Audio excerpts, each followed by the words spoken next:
hai mayam ngasi Jaipur chalu khige Jaipur da marup sana bagi ai thole ado aiga khoi sai ga jaure deri ichane pi atom biga mere hukan Jaipur da chali ado an jauragam kamu ai mayam da jeng han jage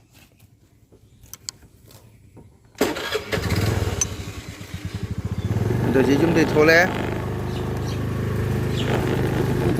lambi da ai chali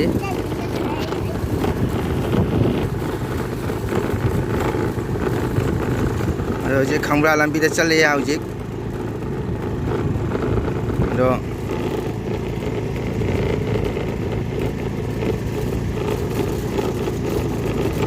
sum phajabani akhoi lambi asi ase akhoi kulakti lan horaktana hoji mayang kulak lambi chali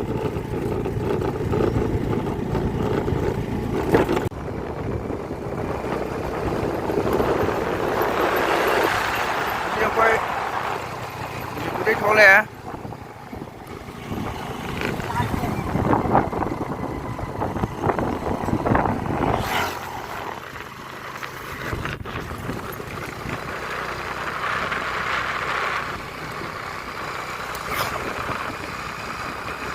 Sang sabani makuk kusang gare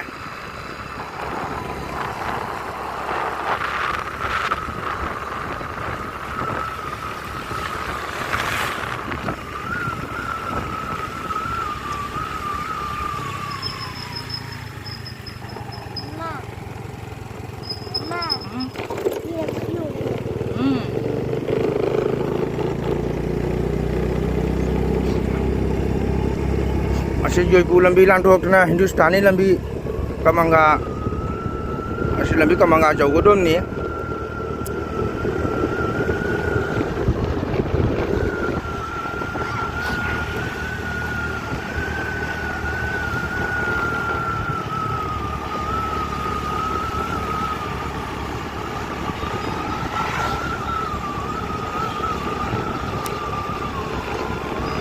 ngasi je program sulai de sei baton sulai de bani na marup sana ba halak tana loi na je lambi da chalim ni ado ka thengdo kare ngasi se koi kun de chu ngasi program ma meeting ma lei meeting do nang na bai na ai je chali jong ngang ba nai bi tha chat de ngasi se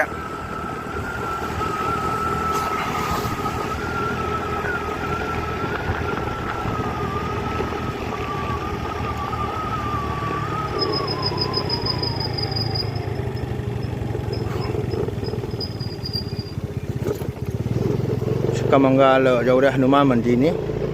sina kamangga kun jauh dah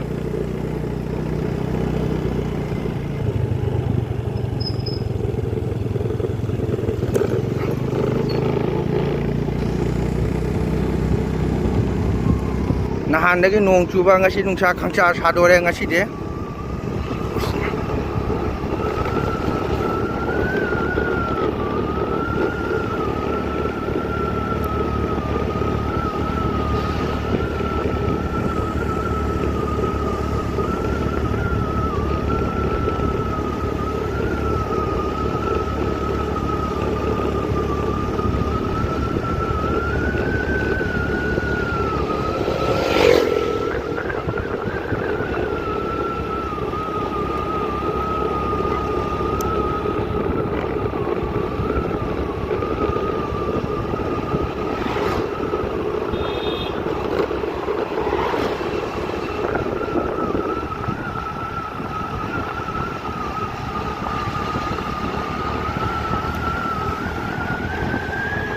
mamangga kamangga gi sei sakwa ma chali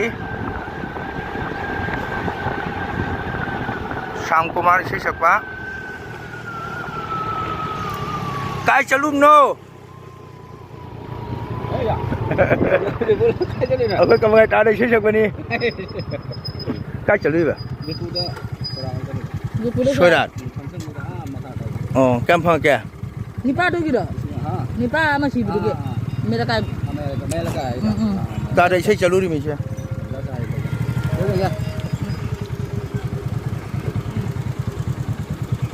phone lấy hai vẫn nổi này nè. chơi chơi tôi cầm ngay ta đây chơi chơi lui mình mày ai giờ phụ thế halaga meeting rồi cả khơi gì Sri Radha Krishna Mandira kang paling ngasi marin chân bay lạc bani ado ngasi di sẽ sắp bung jay ba giá sinh chúng ta làm đấy nuông chú chú bani na ado ai Radha Krishna Mandir gi jauh đấy ado mayam tang jemina si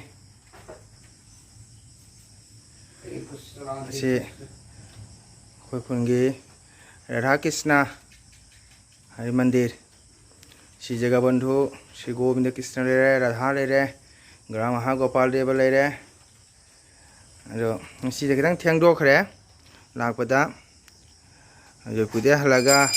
meeting lo raga sanda dang ta nge do ngasi di nam somo ya sing som lam dre si kang gi mapani sanba si Jagannath gi chahi amagi lakwa ko si Jagannath Mahaprabhu choronda khoi myam changjaba nijaba ado ai su lakchabani aji aigana arati haigi dore Radhe Krishna. Sakelo. yani yani nungai ro ado akhoi ga se nam kau kau sole nam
ado akhoi ga se sei su phajana puphatri ko ado mayam nak badagi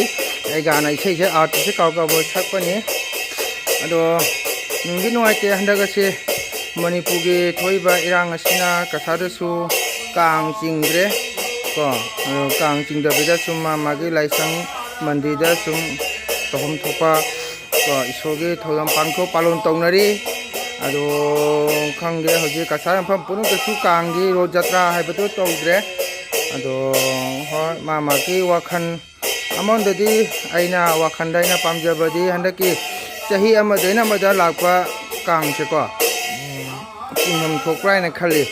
hagi road jatra si tawre haraga mi bagi ana ne pumma do sapun mak kokcha gandabani kokcha na ba haina koina isoda thawni be ma changi ado ado mayam aina hajaring badi hariba kang haiba kang ko masida asang bagi thaba sida ko mayam na kasada natana Manipur chingaba hampham le ni ko mana koina Jagannath gi choronda changjaba Manipur iramdamda tariba dasasi ko na itaba thokiba thado punam to kaure haiga hanagi matongumna ingna chikna porko orasanu haidana ai isamana lakchariba Radha Krishna gi Hari Mandir si lakcharaga ai Sri Jagannath Prabhu gi thamda aina thauni jari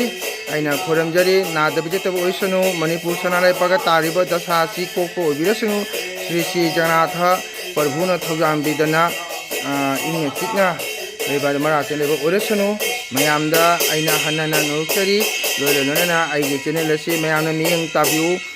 like ꯇꯧꯕꯤꯌꯨ share ꯇꯧꯕꯤꯌꯨ subscribe ꯇꯧꯕꯤꯌꯨ ꯃꯌꯥꯝꯅ ꯅꯨꯡꯁꯤꯕꯤꯗꯨꯅꯁꯨ ꯑꯩꯒꯤ view ꯐꯅꯌꯥꯝ ꯀꯥꯖꯔꯦ ꯁꯕꯁꯀ꯭ꯔꯥꯏꯕꯁꯨ ꯐꯅ ꯌꯥꯝꯖꯔꯦ ꯑꯗꯣ ꯑꯃꯨꯛ ꯍꯦꯟꯅ ꯁꯕꯁꯀ꯭ꯔꯥꯏꯕꯁꯤ ꯍꯦꯟꯅꯕ ꯃꯌꯥꯝꯅ ꯁꯕꯁꯀ꯭ꯔꯥꯏꯕ ꯇꯧꯕꯤꯔꯛꯎ ꯍꯥꯏꯕ ꯋꯥꯐꯝ ꯑꯁꯤ ꯑꯩ ꯃꯌꯥꯝꯗ ꯊꯝꯖꯒꯦ ꯍꯟꯗꯛꯁꯨ ꯚꯤꯗꯤꯑꯣꯁꯤ ꯅꯝꯕ ꯁꯪꯖꯗ꯭ꯔꯦ ꯈꯤꯇꯪ ꯊꯕꯛ ꯆꯤꯟꯕꯅꯀꯣ ꯑꯩꯁꯨ ꯁꯗꯥꯔꯥꯇꯤ ꯁꯦꯖꯥꯎꯕ ꯅꯪꯅꯕ ꯂꯥꯛꯆꯕꯅꯤ ꯃꯤꯇꯤꯡ ꯂꯣꯏꯔꯒꯗꯕꯨ ꯈꯤꯇꯪ ꯊꯦꯡꯗꯣꯛꯈ꯭ꯔꯦ ꯉꯁꯤꯗꯤ ꯅꯥꯝ ꯁꯣꯟꯕ ꯑꯣꯖꯥꯁꯤꯡꯁꯨ ꯂꯥꯛꯇ꯭ꯔꯦ ꯀꯣ ꯑꯗꯨꯅ ꯑꯩꯒꯥꯅ ꯁꯨꯝ ꯄꯥꯡ ꯁꯥꯟꯅꯕ ꯉꯁꯤꯒꯤ ꯏꯁꯣꯔꯒꯤ ꯁꯣꯏꯗꯅꯕ ꯑꯥꯔꯇꯤ ꯀꯠꯆꯕꯅꯤ ꯃꯌꯥꯝꯅ ꯁꯨꯝ ꯃꯤꯠꯌꯦꯡ ꯇꯥꯕꯤꯌꯨ ꯃꯁꯤ ꯍꯥꯏꯔꯒ ꯑꯩ ꯉꯁꯤꯒꯤꯗꯤ ꯚꯤꯗꯤꯑꯣꯁꯦ ꯁ꯭ꯋꯥꯏ ꯁꯨꯝ ꯊꯝꯖꯒꯦ